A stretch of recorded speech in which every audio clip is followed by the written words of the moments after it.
guys, welcome to the video today. In today's video, I am going to show you how to reset this maintenance required light right here on my 2006 Toyota Corolla. So the maintenance required light is there to remind you to get your oil and oil filter changed.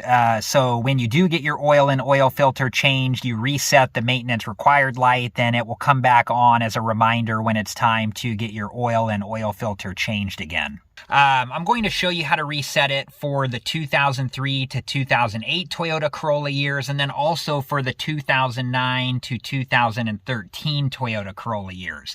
So the process is pretty much the same except for one difference. So right now I have my car turned to the on position, and I have my car in the ODO, which is short for odometer, and it's showing the total amount of miles on my car.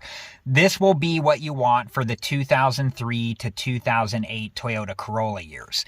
For the 2009 to 2013 Toyota Corolla years, you're going to press this button here until you get to trip A. Okay, so trip A is for the 2009 to 2013 Toyota Corolla years, and then odometer, ODO, is for the 2003 to 2008 Toyota Corolla years. So once you have it in your respective screen, depending on which Toyota Corolla model year that you have, you can turn your car off.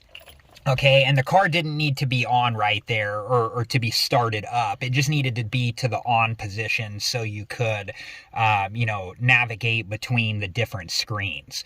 So now that we have the car off, and I have a 2006 Toyota Corolla, and I was on the ODO screen. Okay, so I have my finger on the button, and you're just going to continue to hold the button down there, and then we're going to turn the car to the on position.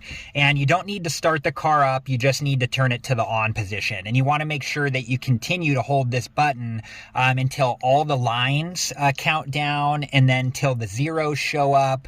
And then you can let off the button when it goes back to the ODO, the odometer. For the 2003 to 2008 Toyota Corollas, or if you're in trip A for the 2009 to 2013 Toyota Corollas. So I'm going to go ahead and turn the car to the on position now. And again, not starting it up, just to the on position. And we can see the lines counting down on the screen there. And then there are the zeros, and then it's back to the odometer, so I can let off the button now, and we can see that the maintenance required light is gone. So I hope you guys have enjoyed this video, and I hope it's been helpful, and thank you so much for watching. Please like, subscribe, and comment, and I hope to see you guys in the next video. Have a good one. Thank you guys for watching. Please like, subscribe, and comment, and if you have the time, check out these other great videos.